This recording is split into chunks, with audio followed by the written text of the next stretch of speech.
"You're evicting your own son?" Rachel shouted. "Your daughter-in-law?" Evelyn didn't flinch. "I gave you a deed. You gave me leftovers in a styrofoam box." Delia, Rachel's mother, lurched forward, indignant in a silk robe she hadn't paid for. The sheriff held firm, one hand on the notice. "This home is legally hers." Nathan looked between the women, suddenly a guest in the house his mother bought. Evelyn turned away and whispered, "Respect was due. Rent wasn't even asked. Wait, before we go any further, I gotta ask, where are you watching from? Drop it in the comments and don't forget to subscribe." The couch creaked beneath her, like it recognized humiliation before she even sat down.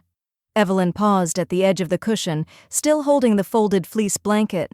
The plastic tag on it, half torn, half clinging, read, "TJ Maxx, $14.99. The sharp edge scratched her thumb as she clutched it tighter. Heather had smiled when she handed it over, like she was doing her a favor. "Sorry, all the guest rooms are kind of full right now, but this one's really soft. It's new." New. As if that changed anything. The living room smelled like eucalyptus candles and the lemony sharpness of disinfectant. A curated calm, all clean lines and beige tones. Nothing of Evelyn's existed in this space. Not a single photo on the wall, not a worn chair, not even a book spine that looked touched. She shifted her weight and tried not to sigh too loudly. Heather's mother, Delia, was already upstairs when Evelyn arrived. The sound of her laughter had floated down the staircase, light, airy, too familiar. A floral suitcase rested at the bottom landing earlier, now gone. Nathan had offered a weak smile when Evelyn walked in, but it folded quickly under his wife's gaze. He didn't hug her. "Mom, you'll be super comfy here? Delia just got in yesterday," he'd said, scratching his jaw like a teenager. "We're juggling a lot with the renovation timing." Evelyn had nodded. She always did. She didn't even ask why Delia got the master suite while she got the couch. She didn't need to. That evening, the house buzzed with takeout containers, the sounds of forks scraping paper plates, kids squealing in hallways, and wine glasses clinking. Evelyn was seated at the kitchen island with the grandkids, while the adults took the dining room. Her name wasn't on a place card, because there weren't any for her. Rachel had handed her a styrofoam box when everyone started clearing up. "There wasn't much left, but this should do," she said. Her smile was bright, efficient, and hollow. Evelyn took the box without a word. She didn't open it. She just set it down on the coffee table next to her and quietly folded the throw blanket over her knees. Later that night, she scrolled through her phone, her thumb hovering over nothing in particular. Then she saw it. Heather's latest Instagram post, a dimly lit selfie of her and Delia clinking wine glasses in the master suite. The caption read, "My real queen is home. It's our family first." Evelyn stared at the screen until it dimmed. The ceiling fan above her turned slowly, clicking once with each rotation.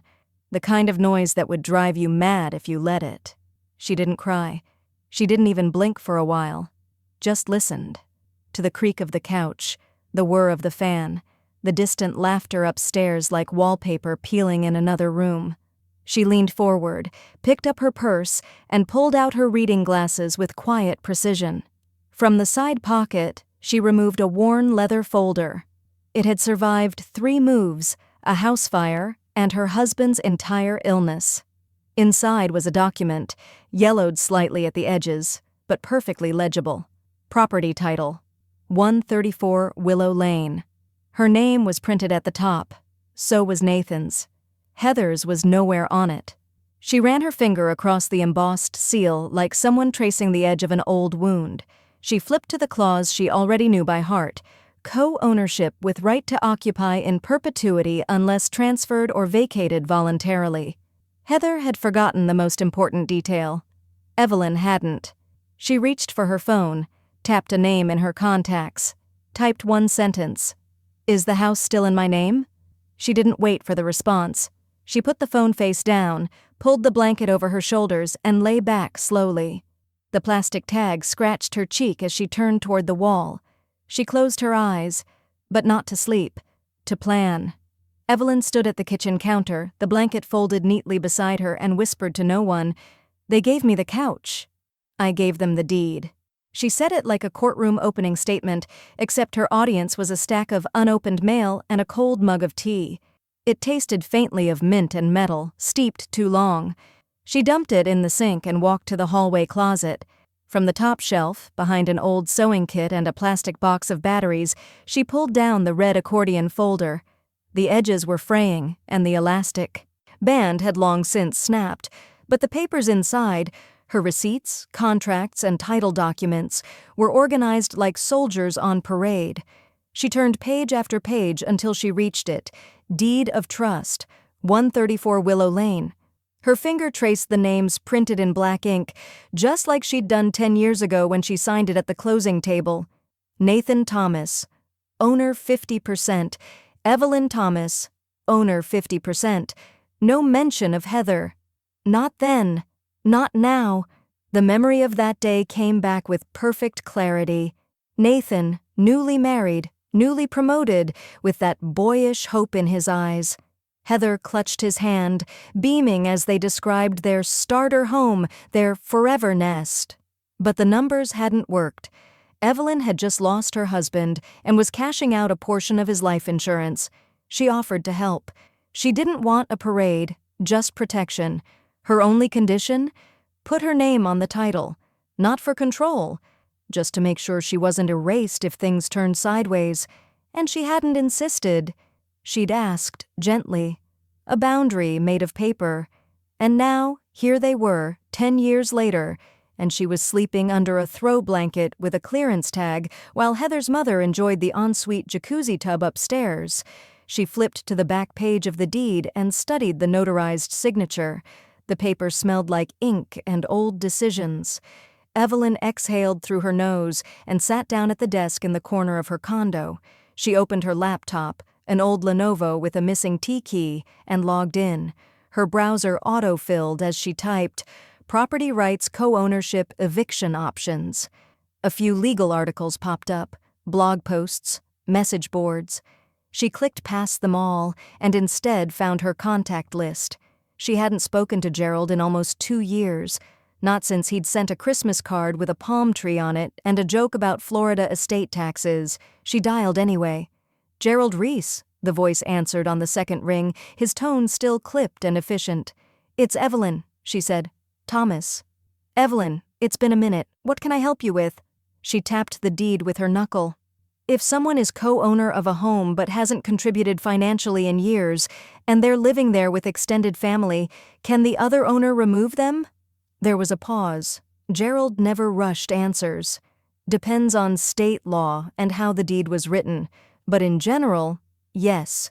If you're not renting it out or collecting income from it and you're not residing there, you can initiate a 30-day notice of cohabitation termination under the co-ownership clause, especially if there's no lease. Evelyn swallowed. Even if it's family? Gerald chuckled, a sound like gravel scraping pavement. Especially if it's family.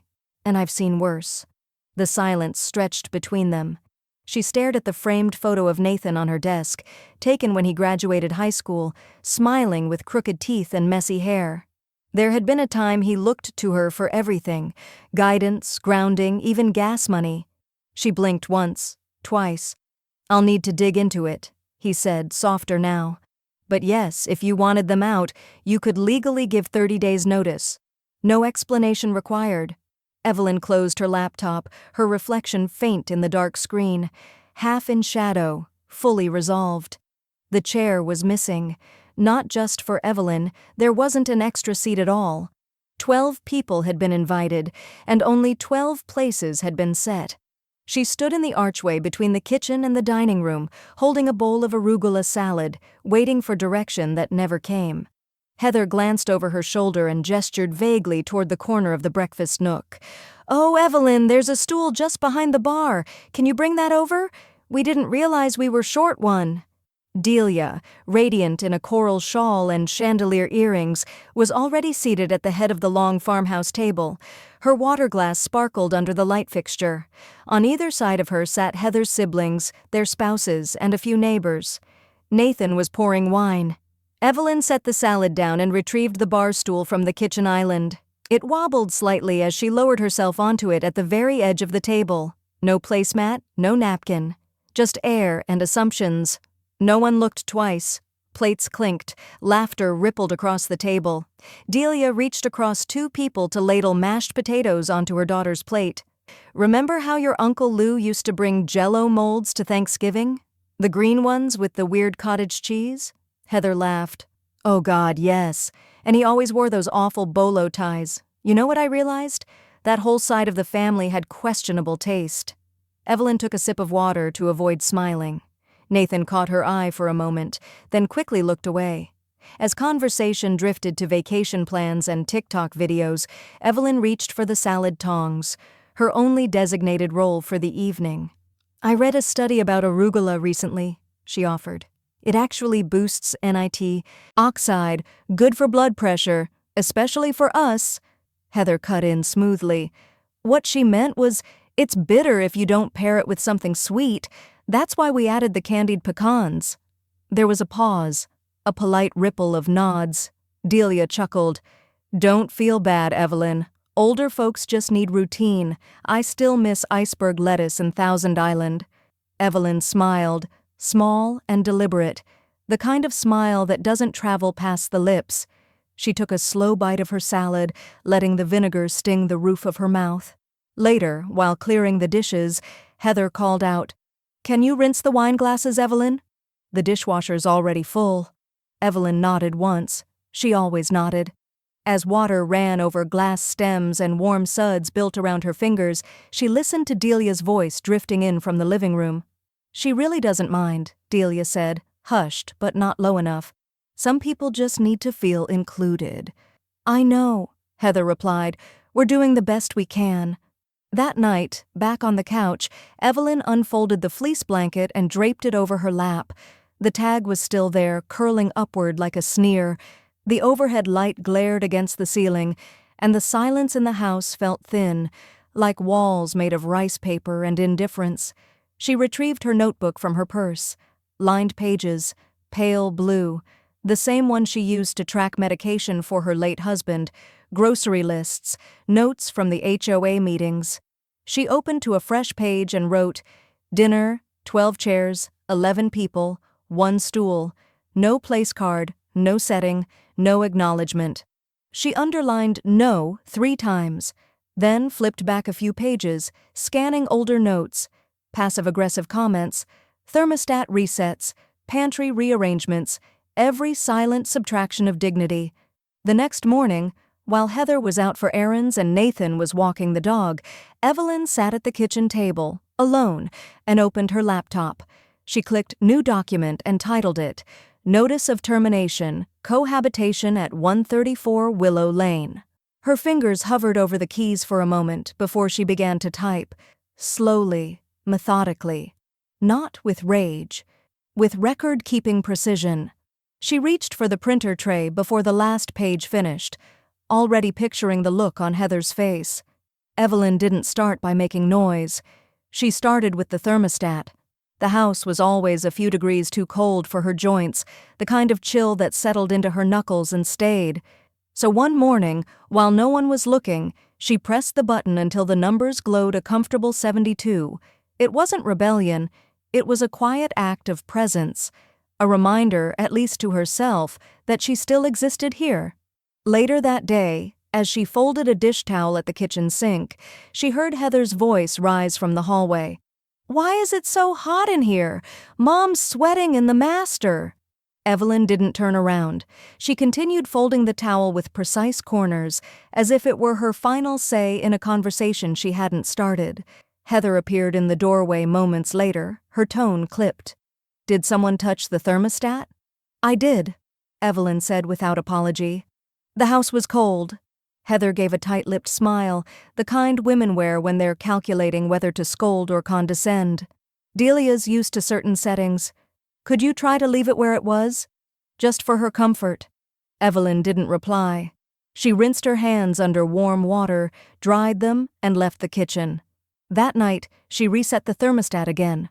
Over the next few days, Evelyn tested boundaries, not out of spite, but curiosity. She rearranged the pantry. The system had always struck her as cluttered. Snacks and cereals tossed in the same bins, baking supplies shoved wherever they fit. She placed labels in crisp handwriting, reorganizing shelves with quiet logic. Pasta and rice, canned goods, breakfast. 2 evenings later, Heather stood in front of the open pantry and sighed heavily, loud enough to be heard across the room. "Mom can't find anything, everything's been moved." "I thought it could use some order," Evelyn said, sipping her tea. Heather didn't answer, just muttered something under her breath and slammed the door harder than necessary. Evelyn didn't flinch. She sipped again. That evening, Evelyn sat at the dining table with a leather-bound notebook in front of her. It was lined and sturdy, the kind of notebook one chose for something serious. She opened to the first page and wrote carefully at the top, "Co-tenant diary, quiet disrespect." She began documenting what others dismissed. January 14th, blanket for the couch. Again, guest room occupied permanently. January 17th, Delia's framed family photo added in the hallway. I am not in any of them. January 19th, Heather corrects me mid-sentence in front of guests. What she meant was, the list grew longer each day, not because Evelyn was looking for slights, but because she'd stopped excusing them. At night, she sometimes walked the halls when the house was quiet. Once, she stood outside the closed master suite door, listening to the muffled television through it. Inside, Delia laughed at something. Evelyn stood there for a moment, hand lightly grazing the doorframe. Not knocking, just remembering. She turned and walked away without making a sound. The next morning, as she was putting away the dishes, she received a reminder call from the lawyer's office. "Mrs. Jameson," the assistant said, "we have you down for next Thursday at 2 p.m. Still good for the estate review?" "Yes," Evelyn replied. "Please note that there will be a revision to beneficiaries." She ended the call and slid open the junk drawer. Amid pens and rubber bands, she found a stack of sticky notes. She pulled one free, uncapped a pen, and wrote 5 words slowly, like carving them in stone. Heather Harper, removed from will.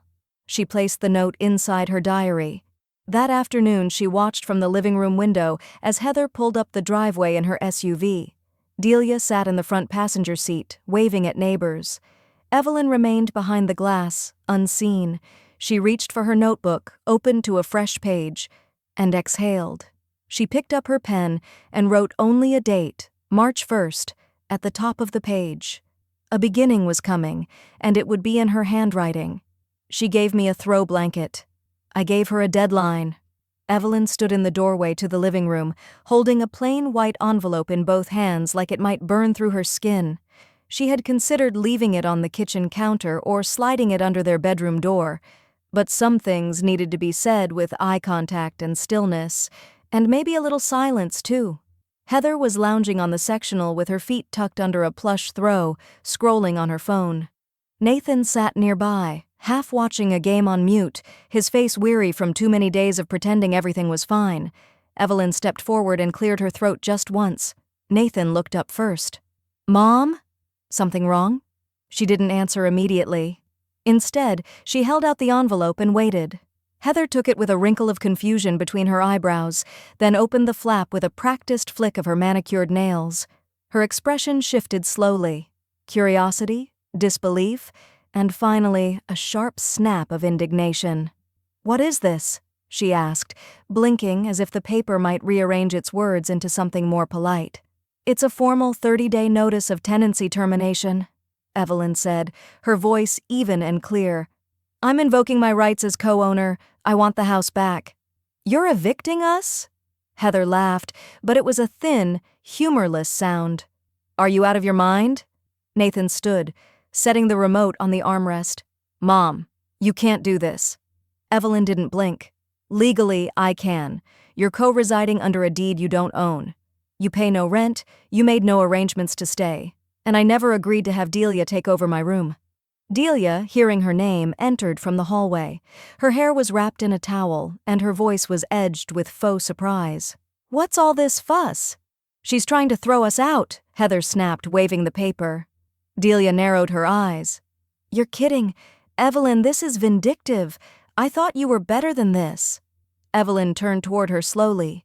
You assumed I was silent, not weak. There's a difference. Nathan stepped between the women like a reluctant referee. Let's just breathe. Maybe we talk this through. Figure out a compromise. I offered compromise, Evelyn said quietly. For weeks. I took the couch. I took the disrespect. I took your silence. And now I'm taking back what's mine. Heather crossed her arms. You wouldn't really go through with it. Evelyn looked at her steadily. You gave me a blanket with the price tag still on it. You handed me leftovers like I was the help, and you posted that picture with your mother in my bedroom and called her your queen. Heather flushed, but said nothing. Evelyn's voice didn't rise, but its weight landed heavy in the room. So, yes, I'm going through with it. There was a long pause, one of those dense, airless moments when everyone in the room recalculates their version of the truth. I'll call a lawyer, Heather muttered finally. You should, Evelyn said, then added with a touch of finality, mine's already expecting you. She turned and walked back toward the hallway without waiting for a response, her footsteps slow, deliberate. She passed by the photo wall, Delia's smiling face framed in gold, her own absence conspicuously loud. She paused for a second, studying the arrangement, then kept walking. That night she placed a call to Gerald and said simply, It's been served. You can proceed. The next morning, Nathan opened the mailbox and found a certified envelope bearing Gerald's firm's seal. Inside was a letter that made the situation legal, concrete, and irreversible. The timeline was set. The countdown had begun. Heather read it, crumpled it, and threw it across the kitchen, where it landed near the trash but not quite in it. Delia picked it up, smoothed it flat with the back of her hand, and muttered, She's serious. Nathan didn't answer. He just sat at the table, hands clasped, staring at the floor. The hallway echoed with the beep of Evelyn's phone, an alert from Gerald's office confirming delivery. Beneath it, a single line. Your position is protected. Stand firm. She told the neighbors I was senile. The HOA president sent me flowers. The gossip started like smoke under a door, thin, drifting, and impossible to ignore once it got inside. Evelyn first caught wind of it on her morning walk when Barbara Hart from 2 houses down offered her an awkward half-smile and said, I hope you're feeling more yourself today.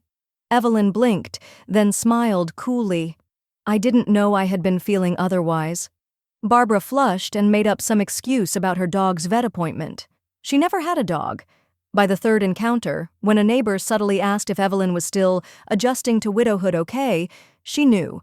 Heather was planting rumors, not about deeds or eviction notices or legal disputes. No, Heather had chosen the subtler dagger, Evelyn's mental state. She's not well, Evelyn overheard her say in a syrupy voice one afternoon on the front porch. Grief does strange things to people. One moment she's handing out eviction letters, the next she's rearranging the pantry like it's Morse code. Delia chuckled in response, loud enough for Evelyn to hear through the screen door. Poor thing. I read somewhere that older women can slip into confusion without even noticing. The cruelty wasn't shouted. It was whispered in ways that couldn't be confronted because they were never said directly to her. But Evelyn wasn't confused. She was furious and calm. A dangerous combination. That evening, she printed 3 copies of the deed. One with her signature, one with Nathan's, and one highlighted version showing her 50% ownership plus occupancy rights. She hand-delivered them to the HOA office in a sealed envelope with a short note. Per HOA transparency policy, notifying formal ownership dispute resolution and transition plan in effect at 114 Elmswood Circle. The next day, a bouquet of daisies appeared on her front porch with a card from the HOA president. Thank you for the clarification, we support you. Heather didn't take it well. By late afternoon, Evelyn heard shouting from the driveway. Heather stood beside her car, phone in hand, speaking loudly into thin air. She's trying to turn the neighborhood against me now, as if I'm the one being unreasonable. Evelyn watched from the kitchen window, stirring her tea. She added a dash of honey. Nothing bitter. Later that evening, her doorbell rang. Standing there was Carol, the neighbor across the street. Her arms were folded, but her voice was soft. I just wanted to say, good for you. Evelyn raised an eyebrow. For what? Carol smiled gently, for reminding people that being quiet doesn't mean being powerless. Evelyn nodded once. Sometimes it's the quiet ones who've been keeping the receipts. The days passed. The gossip kept flowing, but it began hitting walls. A few neighbors who'd once been Heather's audience started avoiding her. Conversations slowed when she entered the room. One neighbor even asked Evelyn if she needed help planting spring bulbs. The shift wasn't loud, but it was unmistakable. That night, as she folded laundry in the guest room, her designated space, her phone lit up with a voicemail notification. No caller ID. She pressed play. It was Delia. "You may think you've won something, Evelyn," Delia's voice said, tight with venom barely contained under faux politeness. "But what you've actually done is ruin your relationship with your son. You've made yourself the enemy. And Nathan? He's starting to see it." There was a pause. A single breath. "Don't get too comfortable. This house has never been yours emotionally. Paper doesn't change that." Click. Evelyn sat back slowly, her fingers still resting on the phone. The folded blanket Heather had once given her sat at the foot of the bed, untouched, still with the tag on. She rose without a word, walked to the kitchen, and poured herself a glass of water. Then she went to her room, locked the door, and opened her laptop. On her screen blinked an unread email from Gerald. Subject line, "Attached, your legal standing summary for distribution." Evelyn clicked download. "They added me to the group chat to control the narrative. I just kept the receipts." It started with a ping, then another, then 17. The family group chat was titled, "Moving Forward Gracefully," a name Heather clearly thought was both neutral and diplomatic. It had a soft pastel icon, a peace dove cradling an olive branch, and it included Evelyn, Nathan, Heather, and even Delia. There was no context, no greeting, just a flurry of texts that read more like PR copy than conversation. Heat. Her. "We know things have been a little bumpy lately." Nathan. "Just want us all to come together." Heather. "Love wins, even when we disagree." Delia. "We're still family, no matter what the paperwork says." Evelyn stared at the screen. She could feel the faint throb in her temple begin to pulse. She didn't respond. She just watched the thread unfold like a play she never auditioned for. The next message came with a PDF attached. Heather. "Proposal. Delia stays through Christmas, then we rotate room assignments fairly. No eviction, no lawyers, just healing." There it was, dressed up in compromise but drenched in condescension. A woman who hadn't paid a cent toward the mortgage was now offering room rotation policies in a house Evelyn still legally co-owned. She set her phone down slowly, like it might break under the weight of her restraint. Across the room, the fleece blanket still sat folded neatly over the arm of the couch. Tag intact. Thread untouched. A symbol of everything they thought she was too old, too soft, or too broken to push back against. She didn't type a single word in the chat.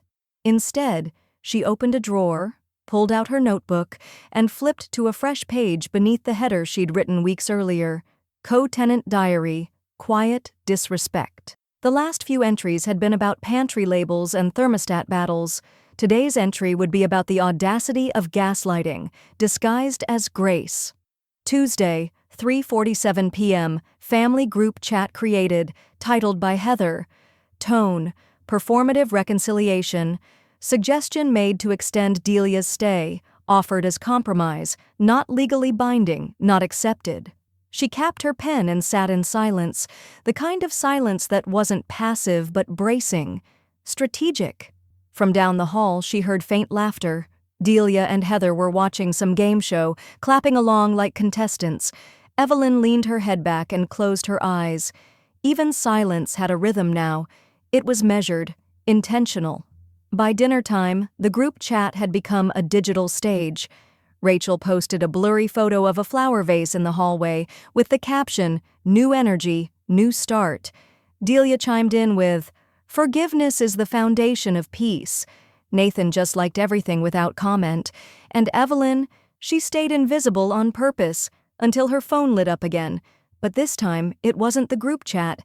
It was a direct message from her granddaughter, Allison. Allison, "Grandma, what actually happened?"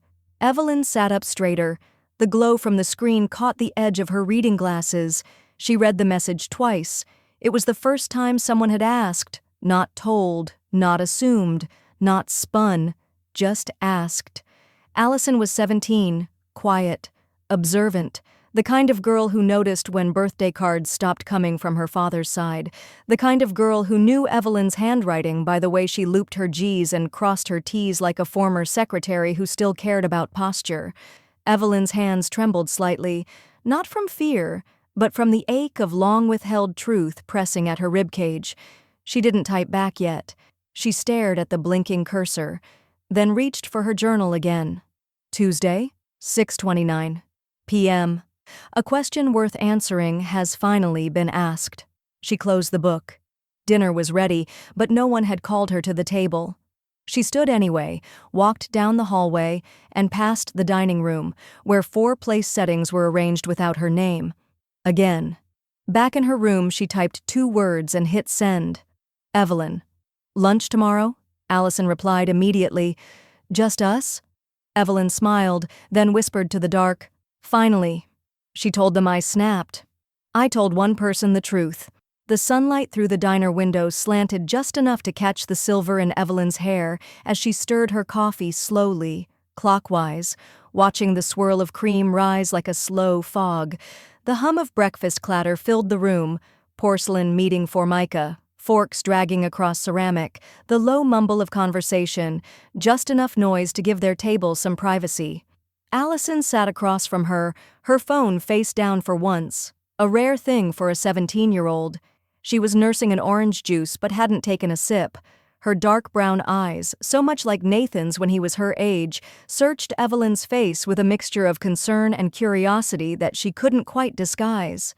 I'm glad you asked to meet, Evelyn said, her voice soft but steady. Allison gave a slow nod, then looked out the window. Dad says you're upset, that things got twisted. Evelyn gave a quiet smile. And what do you think? I think that you don't usually ask for much, and suddenly, you did. So there had to be more to it. The girl's tone was honest, not confrontational, and it gave Evelyn just enough space to breathe. She sat back, letting her palms rest on the vinyl booth seat, anchoring herself. She didn't intend to rehash old wounds for sympathy, nor to weaponize her side of the story. But there were things Allison deserved to know if, she asked. I want to tell you the truth, Evelyn began. Not because I need you to take sides, but because you asked me, and I think you're old enough now to understand that sometimes silence doesn't mean guilt. Sometimes it just means patience, finally used up. Allison leaned forward slightly, hands clasped in front of her. Okay. 10 years ago, Evelyn explained, she had offered to help her son and daughter-in-law buy a home. Not a handout, but a promise wrapped in security, a 51% stake on paper, in exchange for them building a life without rent strangling them. Her name went on the deed. She didn't tell many people that part, because at the time, she didn't think she needed to. That kind of trust was supposed to be self-sustaining. Over the years, she watched as the language slowly shifted. Our house turned into Heather's dream kitchen. Her holidays turned into text invitations. And finally, when she arrived for what was supposed to be a 6-week stay, she had been offered a couch and a fleece throw blanket with a department store tag still attached, while Heather's mother slept comfortably in the room Evelyn had helped build. She spoke not in bitterness, but in clarity. Every detail, every omission, every subtle shift in how she had been positioned in that household was laid out like she was placing puzzle pieces on the table, inviting Allison to see the full picture. Allison listened in complete silence, her orange juice forgotten. Her brow furrowed deeper with each part of the story. They never told me you helped with the house, she finally whispered. Not once. Evelyn nodded. People don't always rewrite history out loud. Sometimes they just stop correcting the version that suits them. The food arrived, Evelyn's oatmeal with brown sugar and Allison's stack of blueberry pancakes, but neither reached for their utensils. I'm so sorry, Allison said quietly.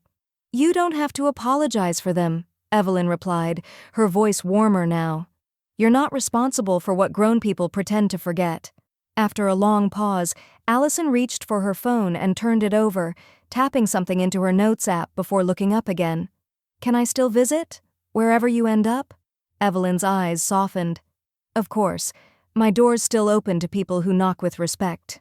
That night, as Evelyn got ready for bed, her phone buzzed with a notification. It was Allison's Instagram story. A black background, white text. "Disrespect is expensive. They offered to buy me out. I countered with a property line split." Nathan came alone that morning, knocking twice on the back door as if it might change how she answered. Evelyn opened it slowly, wiping her hands on a kitchen towel. The aroma of cinnamon and toasted oats lingered from her morning granola bake, but the weight in the air made it hard to enjoy.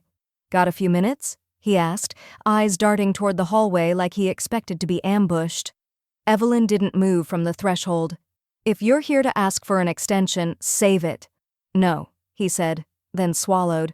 "Not exactly." She stepped aside silently, motioning him in. He sat at the edge of a dining chair like a man unsure if it still belonged to him. "There's an offer," he said, pulling a printed document from a folder. "Rachel and I, well, mostly me, we talked to a mortgage advisor. We could buy out your share, not a huge amount, I know, but—" Evelyn held up a hand before touching the paper. "How much?" "82, he said. "And we'd cover the closing fees." She raised an eyebrow, not laughing, but almost. $82,000? For half of a house in a zip code where 2-bedroom rentals rent for $3,000 a month? "I know it's low," he admitted, "but things are tight. Rachel's been looking for part-time—" "I'm not a payday loan, Nathan," she said, voice cool but not cruel. "And I don't do sentiment-backed discounts." He sank slightly into the chair, his knuckles tightening around the folder. Evelyn leaned against the kitchen counter, arms folded. The ceramic clock above the stove ticked once, twice. She let the silence fill the room, wrap around him, settle like a verdict. "I'll counter," she said finally. He looked up. "You will?" "I'm offering a split," she said. "We partition the property legally. You keep your side, I keep mine. You can either buy my half at current appraised value, or I rent it out." Nathan blinked. "Wait, you mean you'd live here? Next to us?" "No," she replied, straightening. "I'd lease it to someone who respects paperwork and boundaries. A traveling nurse, a visiting professor, or a tenant who won't need me to explain what co-ownership actually means." He stood abruptly.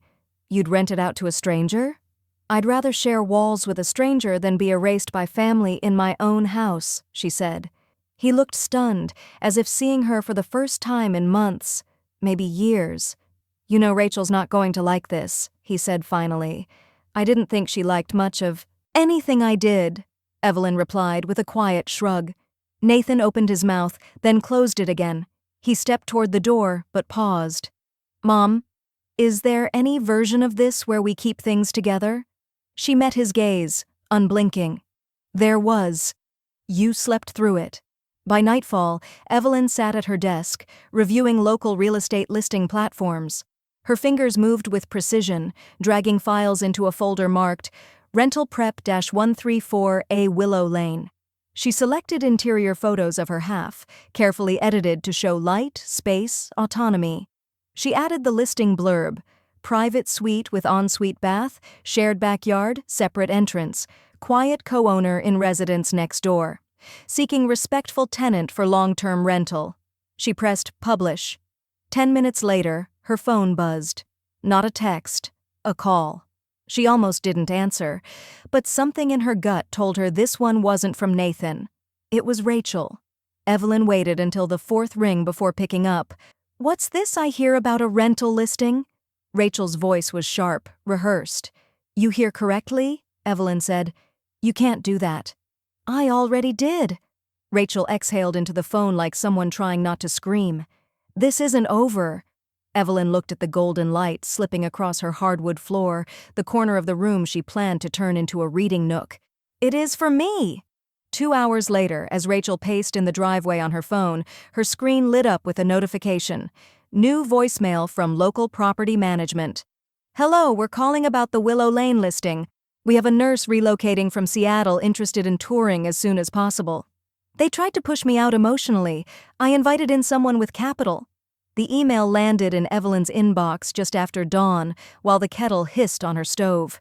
The subject line was plain, almost forgettable. Rental inquiry for Willow Lane property.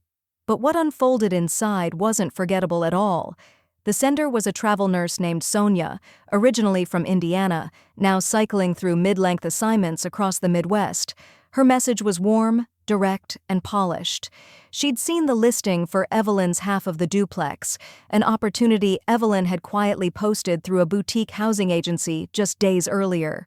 Sonia needed a quiet, furnished space for 3 months while working night shifts at the nearby cancer center. She loved the layout, appreciated the privacy, and could pay 2 months up front. No pets, no drama. Evelyn reread the message 3 times, eyes lingering on the phrase, "I treat the places I stay like I treat my patients, with respect." She leaned back, steam from her tea curling beneath her chin, and allowed herself a moment to imagine what it would feel like to share walls with someone who didn't weaponize silence, misquote memories, or correct her in front of guests. By midday, she had already scheduled a virtual walkthrough with Sonia via video call. The woman on screen looked exactly like her tone, straightforward, tidy, grounded. Evelyn walked her through the house slowly, narrating as she moved. She paused at the divider line she had legally drawn through the home's interior blueprint, split kitchen privileges, back patio shared on alternating days, laundry in shifts. Sonia nodded like a professional taking notes. By the time the call ended, Evelyn had something she hadn't felt in months: leverage. She waited until dinner hour to bring it up. Nathan was in the den, fiddling with the universal remote. Heather scrolled her phone at the kitchen island, her manicured fingers tapping out replies too quickly to be anything but defensive. "I've received an offer to rent out my side," Evelyn said evenly, setting her tablet screen down on the counter. Heather looked up. "You're joking." Evelyn's voice didn't change. "Number, she's a registered nurse. Quiet, clean, references checked. She has the deposit ready." Nathan blinked. "Wait, you're bringing a stranger into the house?" "Number, I'm bringing a tenant into my half of the property," Evelyn replied. "Legally, I have every right." Heather stood, her mouth already pulling back into that tight, incredulous smile Evelyn had come to recognize as a precursor to cruelty. "We'll sue. You can't just lease to whoever you want." "I already spoke to Camille," Evelyn said, referring to her lawyer. "If you'd like to contest the partition agreement or the co-owner rental clause, you'll need to pay your half of all previous property taxes and repairs first. That total is on file." Heather's face turned a shade paler. "You're really doing this?" Nathan's shoulders slumped. "Mom, come on, we're family." Evelyn folded the tablet neatly into its case, clicked the magnetic flap shut, and met his eyes. "You have 10 days left," she said softly. "Use them wisely." Heather stormed down the hallway, muttering about lawyers and betrayal. Nathan stayed behind, lips pressed into a thin, uncertain line. Evelyn turned and left the kitchen, walking, past the framed gallery of family photos. Not a single image included her. That fact no longer stung. It simply confirmed what she already knew. Upstairs, she sat at her desk and opened Sonia's email one more time. There was something affirming about it. Not just the interest, but the professionalism. This wasn't a friend doing her a favor. This was someone recognizing value and offering fair exchange. She tapped out a response. "Let's schedule a formal walkthrough. I believe you'll find the space quite peaceful." Heather's phone buzzed. A voicemail from the boutique housing agency said, "We've confirmed Evelyn Ruiz as legal contact. Would you like us to forward more tenant applications?" They bluffed hard. I brought receipts. The courier arrived just before noon.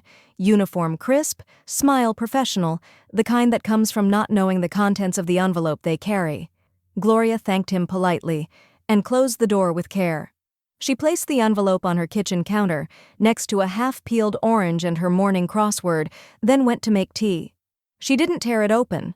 Not yet. She knew what it was before even reading the return address. It sat there, radiating performance, Heavy parchment, corporate header. It was Heather's way, grand gestures built on brittle foundations. Only once the kettle whistled and the mug steamed in her hand did Gloria sit down and slit it open with the tip of a butter knife. She unfolded the letter slowly, smoothing each corner with deliberate care, like turning down the sheets before sleep. The language inside was every bit as defensive as she'd anticipated. Request for emergency injunction, undue hardship, sudden displacement, not duly informed of legal risks. Phrases chosen for drama, not accuracy. Heather's fingerprints were all over it, even if the lawyer's name was the one signed at the bottom. She read it twice, then once more for punctuation. When she finished, she exhaled with something close to amusement. They thought they could rattle her. They'd forgotten who wrote the original check. She stood, crossed the room to her cabinet, and pulled out the navy blue binder labeled Property Title 4410 Deep Hollow Road. Tucked inside were scanned bank transfers, co-signature sheets, every updated tax record, and the original deed, bearing her name first. It was meticulous, even the tabs alphabetized.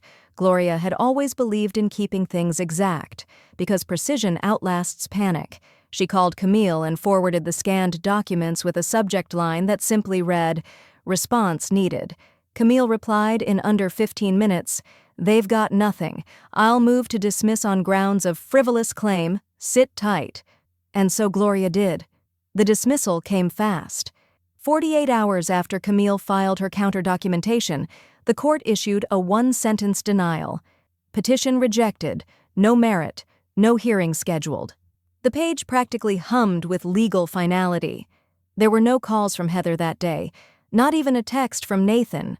The house was unusually quiet, the kind of stillness that settles after a windstorm when everyone's pretending the broken things weren't theirs to begin with. Later that afternoon, Gloria's phone buzzed with a text from Emily. "Grandma, you stood up for yourself. I'm so proud of you. Just wanted you to know that."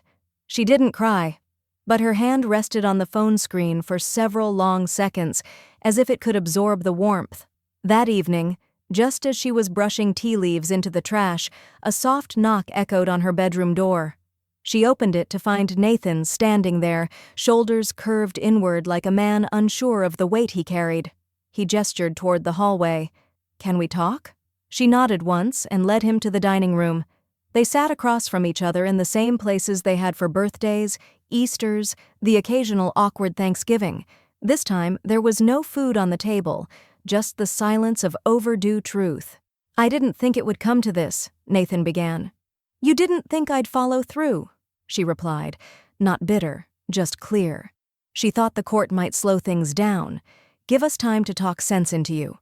Gloria let out a quiet breath. "You mean give you time to win by exhaustion." Nathan shook his head but didn't protest. He looked older than usual. "She didn't think you'd have everything lined up." "I always have things lined up," Gloria said, not proudly but because it was simply the truth. "You just never noticed." He looked away toward the hallway as if seeking some other exit. "She's angry," he said finally. "I know," Gloria replied. "Anger is the sound of entitlement losing its audience." He stood up slowly. "Are you really going to follow through? Evict us?" "I already did," she said softly. The next morning, Gloria opened her inbox. A new email waited from Nathan. Subject line, "Can we talk? Just us?" He thought I was overreacting. Until I laid out the timeline. The coffee shop was quiet in the late afternoon, its usual lunch rush long gone. Ceiling fans hummed softly overhead, casting slow-moving shadows across the wooden tables. Evelyn chose a booth near the window, one with a clear view of the parking lot and the exit. Just in case. She stirred her tea twice before he walked in. Nathan looked like he hadn't slept. His shirt was buttoned wrong at the collar, his eyes heavy. He scanned the shop, spotted her, and gave a weak smile that didn't quite reach his face. She didn't smile back. He slid into the booth across from her and rested his elbows on the table. "Thanks for meeting," he said. Evelyn nodded once. "I'm here to be clear, not to be comforted." Nathan shifted uncomfortably but didn't argue. She reached into her bag and laid a folder between them, neatly labeled, chronologically tabbed. It was the same tone she'd used as a paralegal for 35 years. Facts first, feelings later. "I want you to see it all in order," she said, "not in pieces, not retold through someone else." He opened the folder. The first tab read March 2013, down payment. A scanned cashier's check with her signature. She didn't interrupt him. She let the silence stretch between them as he flipped page after page. Photos of her helping paint the nursery when they moved in. Email threads about mortgage drafts and property tax notices. A copy of the deed with both their names, hers listed first. Text exchanges where she offered help, only to be brushed off with cold one-liners from Heather. Screen captures of group messages where she was excluded from holiday planning. The printed Instagram post, "Built this life ourselves." By the time he reached the last section, labeled "the couch, the blanket, and the master suite," his hand slowed. His fingers hovered over the final page, a screenshot of Heather's caption beneath the photo with Delia. "My real queen is home. Chuck family first." Evelyn didn't move. "That's the timeline," she said quietly. "Start to finish. Not assumptions, not accusations, just facts."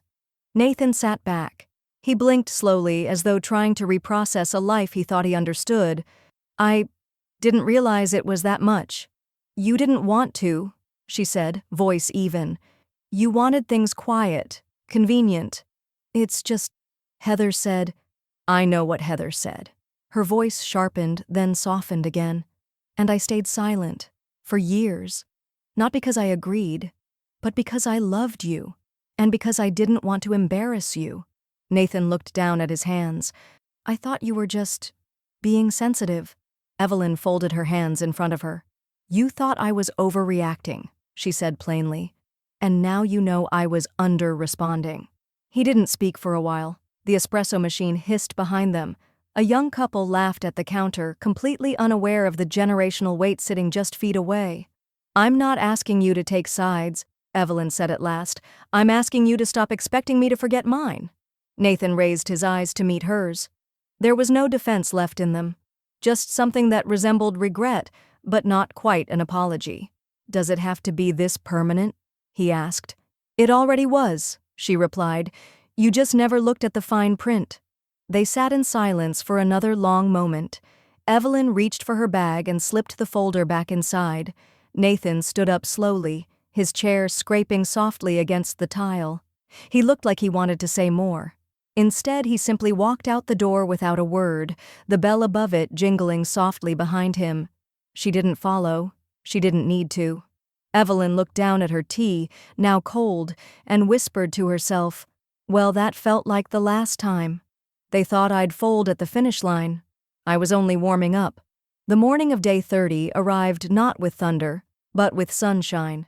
A soft, spring kind of quiet blanketed the neighborhood, deceptive in its calm, like the pause just before a verdict is handed down.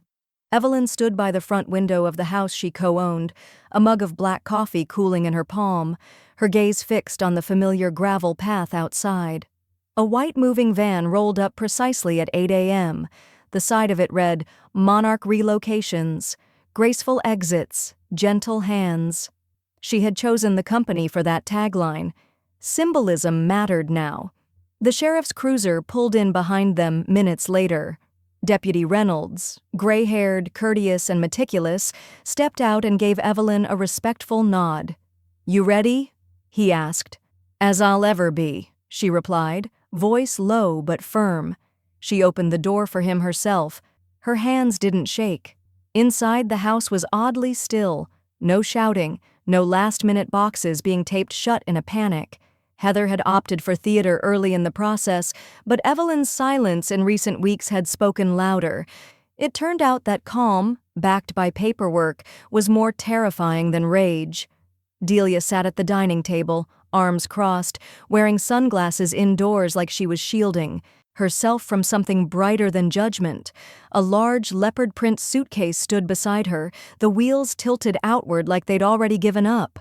Nathan leaned against the kitchen counter, his expression unreadable, his shirt rumpled like he hadn't changed since the day at the coffee shop. Evelyn didn't greet them. She turned to the movers, professional and quiet, and gestured toward the hallway. "Second door on the right. Everything in that room goes." Heather emerged just then, stepping between them like a wall. "This is insane. She's my mother." "She's your guest," Evelyn said, cutting her off gently. "And today your guest leaves." Deputy Reynolds stood tall behind her, arms folded. "We're here to ensure a peaceful transition. No debates." Heather scoffed. "You think you're better than all of us because of a title on paper?" "No," Evelyn said, turning to face her fully. "I think I'm done being treated like I'm disposable, and the paper just confirmed it." The movers worked fast, quietly. Delia didn't speak until they returned to roll out her suitcase. "This'll be the story you're remembered for, Evelyn," she muttered, standing. Evelyn smiled, the kind of smile that had nothing to prove. "Then it'll be the first story they get right." The walk to the van was short, but it felt historic, like a long overdue procession. Evelyn stood on the porch as they loaded the last of it: Delia's framed photos, toiletries, a box of decorative soaps still sealed. Rachel wasn't there. She hadn't been seen since the previous week, choosing absence over confrontation. That, too, felt symbolic. The door to the moving van closed with a soft latch. Evelyn's hand went to the pocket of her cardigan where the keys had lived all month. She stepped forward and handed the sheriff a printed copy of the final notice, signed and notarized. Deputy Reynolds checked his watch. "It's 9:03 a.m., official transfer complete." He tipped his hat and left, the cruiser gliding away without fanfare. Just like that, the tension that had clung to every surface of the home began to loosen, thread by invisible thread. Nathan lingered for a beat at the threshold, his duffel bag slung over his shoulder. "I didn't think you'd really go through with it," he said, not accusing, just resigned. Evelyn met his eyes. "That was your mistake." He opened his mouth like he might say more, but then turned and walked toward his car, joining the quiet retreat of what once was. When the driveway finally emptied, Evelyn stepped inside and locked the front door, once, then again. Then she exhaled, deep and full, like a woman reclaiming oxygen. She moved slowly, deliberately, down the hall to the master bedroom. Her hand brushed the wall as she walked. The floor beneath her bare feet was cool, familiar, real. She paused in front of the closed door. No one stood behind her, no eyes watching, no judgments waiting. She turned the knob. The door creaked open into sunlight filtering through linen curtains. The bed was made. The air smelled faintly of lavender and old resentment. She walked in, closed the door behind her, and stood still in the middle of the room. Then she did what no one had ever allowed her to do in that space. She breathed. Evelyn walked to the window, pulled open the curtains and smiled. Not because anyone could see her now, but because she finally could see herself. "I didn't take the house back. I took myself back." The house didn't echo anymore. Not because it was full, but because it had finally stopped resisting her presence. Evelyn moved through the rooms like someone reacquainting herself with a past version she hadn't seen in years. The silence felt earned, like a prize for surviving something intangible. She started with the walls. The beige paint that had dulled the space for a decade was replaced with a soft mineral blue. Calm, modern, not trendy. It changed the light in the hallway, made it feel like morning even in the afternoon. She swapped the yellowed ceiling bulbs for warm LED sconces, the kind that didn't buzz when the air conditioner kicked on. Each fixture felt like a small rebellion against the sterile choices she had never been consulted on. In the master bedroom, she peeled off the wallpaper Rachel had once declared timeless. It came off in long strips, like a skin shedding itself. Underneath, the drywall was bare, but willing. She painted it herself over the course of 3 days, layering soft white over years of condescension. The new comforter she chose was plush but light, gray with white stitching that looked like quiet movement. She opened every drawer, threw out what didn't belong, and repurposed what did. The old nightstand held a surprise, a chipped tea saucer she had once brought over for Emily, back when her granddaughter used to play café on the living room floor. She placed it on the windowsill and let it catch light. On Thursday, Emily arrived with lavender scones and loose-leaf chamomile tucked under her arm. No. Agenda? The girl smiled, standing on the porch in sneakers and a denim jacket. Just tea. Evelyn led her inside without a word, not because she didn't have things to say, but because the silence between them didn't require explanation. They sat at the refurbished table Evelyn had dragged in from the garage, a round antique oak piece with carved legs that had once been her grandmother's. She had polished it the night before with lemon oil until it smelled like history and healing. As the tea steeped, Emily looked around the space. "It looks different," she said. "It feels different," Evelyn answered. They talked about classes, about the cat Emily had rescued from the shelter, about nothing at all. There were no tears, no whispered apologies, just a rhythm between them that felt real.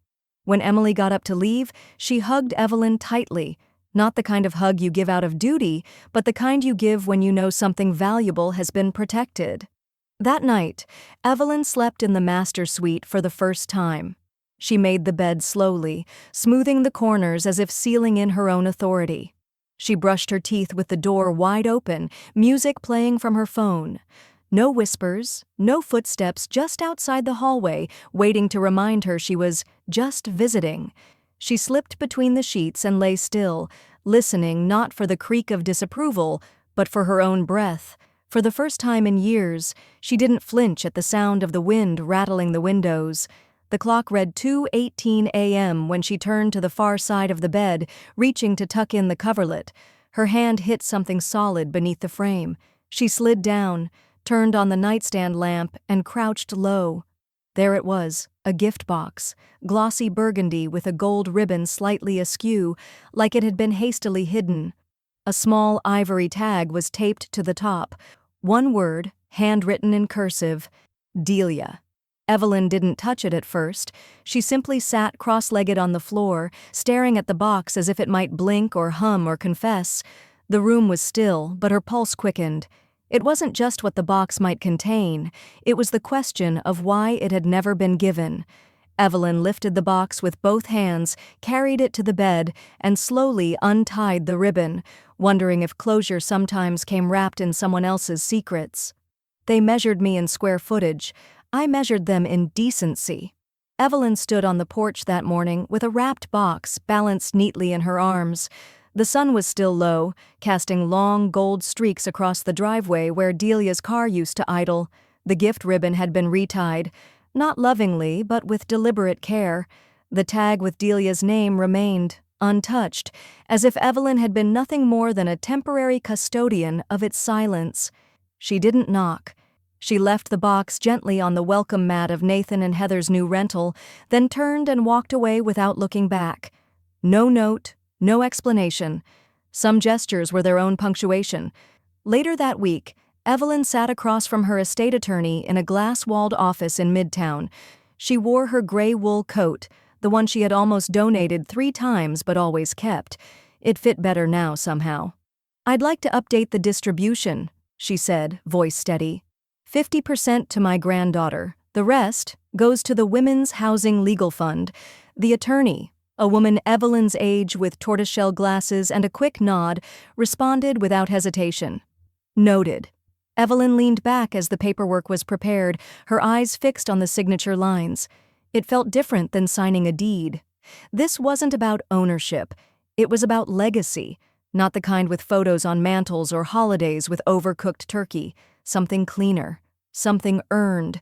That evening, Evelyn hosted a dinner in her reclaimed dining room. Not a celebration, not a party, just something simple. A table set for 6 with cloth napkins and real plates. No paper, no plastic, no folding chairs. She lit 2 thick white candles, not scented, and played Bill Evans softly in the background. Emily arrived first, carrying tulips wrapped in newsprint. "It smells like your lemon bars in here," she said. "I didn't make them," Evelyn replied. "But I did bake." The others followed. Denise from real estate, Camille from the legal team, and 2 women Evelyn had met through a local women's shelter board. All had, in some way, made her feel seen. All were welcome. Over dinner, there were no long speeches. But halfway through dessert, Emily lifted her glass and tapped it gently. "To women who remember everything," she said, her voice proud but not performative. And still forgive. They clinked glasses, not for a toast, but for a reckoning. After the guests left and the dishwasher hummed low in the background, Evelyn returned to her journal, the same one she had once labeled Co-Tenant Diary. Quiet Disrespect now bore a new page title, 30 Days, and Then Myself. She wrote slowly, deliberately, letting her thoughts spill in full sentences, not fragments. She wrote about how she'd confused tolerance for grace and silence for peace, how dignity, once stripped, didn't return quietly. It had to be reclaimed like land. Her final line, "Next time someone hands me a box, I'll hand them a boundary." She closed the journal, slid it back into the drawer where it belonged, and stepped outside. The garden she had neglected for years was in early bloom, daffodils beginning to split open, rosemary thickening at the base. She walked barefoot across the grass, the earth still cool beneath her soles. Somewhere above, a bird called out twice and got no answer. Evelyn smiled at that. She stood at the center of her lawn, arms crossed loosely over her chest, the sky softening into twilight. No voices called from upstairs windows, no doors slammed behind her, no one demanded that she keep it down or make room. For the first time in years, the home didn't feel borrowed. It felt chosen, and more importantly, she had chosen herself to occupy it. She didn't need their thanks. She didn't need their guilt. She had given them what they'd never given her, notice. She gave me a couch. I gave her the countdown.